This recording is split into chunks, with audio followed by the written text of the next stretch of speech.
What does this tree in an Apple store, the feathers of a peacock, and the shrinking balls of this virtual horse all have in common? That's what we're going to talk about in today's video. Let's start with the peacocks. Peacocks are most famous for their huge plumed tails, their vibrant colours, and just how beautiful they are to look at.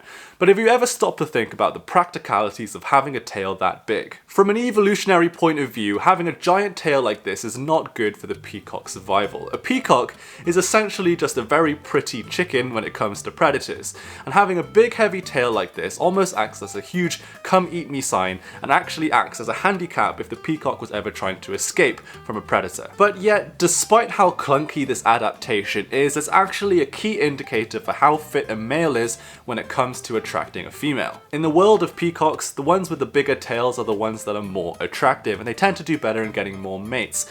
But why is this the case? Why would the female peacock want to mate with the male peacock with the larger tail when the larger tail is actually a bigger handicap when it comes to survival? Well, the reason is because if the peacock has survived with such a very long tail, then it must mean that it's good at surviving for some other reason. In other words, the fact that it has such a large handicap acts as a signal of its effectiveness in the wild. So through this logic, the females of the species have developed a preference over time for males with longer tails. To them, this massively impractical display of colour and evolutionary resources is actually the most reliable signal for detecting who the best mate for them is going to be. But what does all of that have to do with a tree in an Apple store?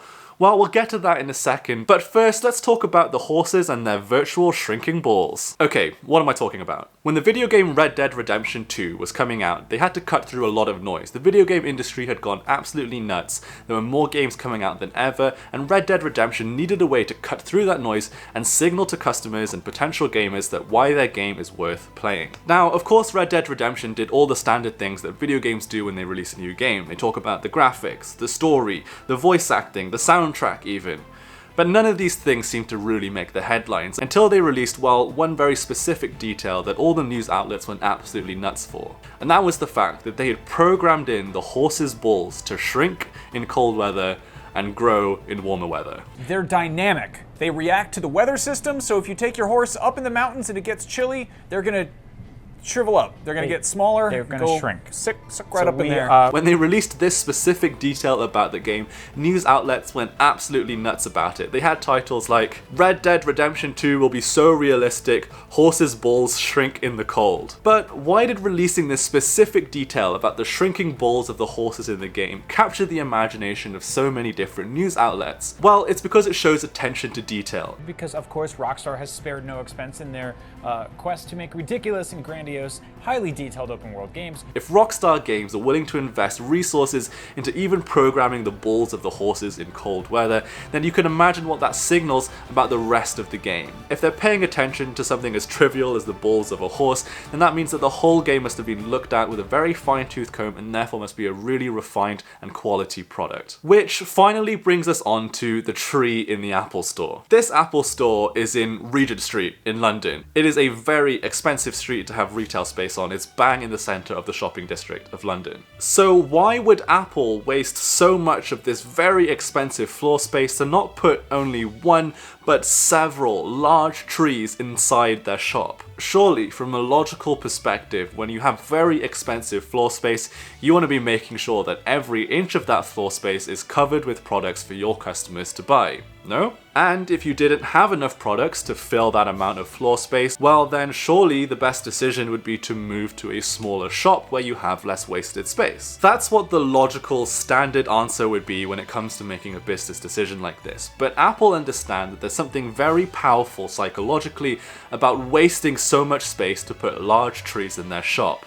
Because this is what it signals to customers. It signals to customers Apple's confidence in their own products. It says, hey, we're Apple, we don't need to flood our floor space with tons of little products or other things for you to look at, because we're so confident that you'll love the few products that we do have on display that we can afford to waste loads of space putting these silly trees in the middle of our shop. From a financial perspective, it looks like they're wasting space, but from a psychological perspective, this wasted space is actually a very honest signal, similar to the feathers of those peacocks, it acts as a very costly signal to Apple to say that, hey, we're confident in our products and we're confident that you're going to love them. Which brings us to the psychological principle that ties all of these examples together.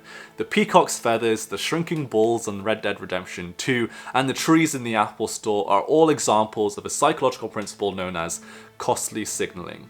The idea being that day-to-day life, knowing who to trust is difficult, and most signals that people give off saying that they're trustworthy tend to be dishonest or unreliable. But investing in expensive floor space just to put some silly trees in your shop, or spending the time to program a minute detail of a game that nobody really asked for, or spending millions of years evolving a massively impractical but yet beautiful tale, well, those are some of the most reliable signals of honesty and trustworthiness around. These signals communicate that you're so confident in the quality of your product that you're willing to waste resources at the expense of yourself just to prove it. So, if you want to gain somebody's trust, what costly signal are you going to use?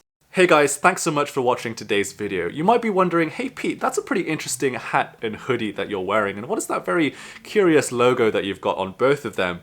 Well, let me tell you about it. I believe that so many of the world's problems can be solved if only we applied a behavioral science lens to them. I know firsthand that when behavioral science is applied to some of the world's stickiest challenges, that's how you get to some of the most creative, innovative, and effective solutions to those problems. In other words, what I believe is that behavioral science gives you bright ideas, which is why the first line of merchandise that we're releasing is the Bright Ideas range. In the Bright Ideas range, we have hats, we have hoodies, and they're all made from super high quality materials that are light and very comfortable to wear. I've also kept the branding on all of our products really minimal because I believe that merch from your favorite creators shouldn't be super in your face, but if you spot a fellow Pete Judo fan on the street wearing this merch, well, then you have an instant connection. I should also say that all of the revenue from this merchandise doesn't go into my pocket, but actually goes right back into this channel. I make enough money from my job to cover all of my living expenses, so all of the money that I make from the merchandise goes back into the channel in order to execute on bigger and better videos for you guys. So if you want to support that and support this channel, then head over to petejudo.com and get yourself some Bright Ideas merch. Alright, thank you guys so much for watching, and I'll see you next time. Bye bye.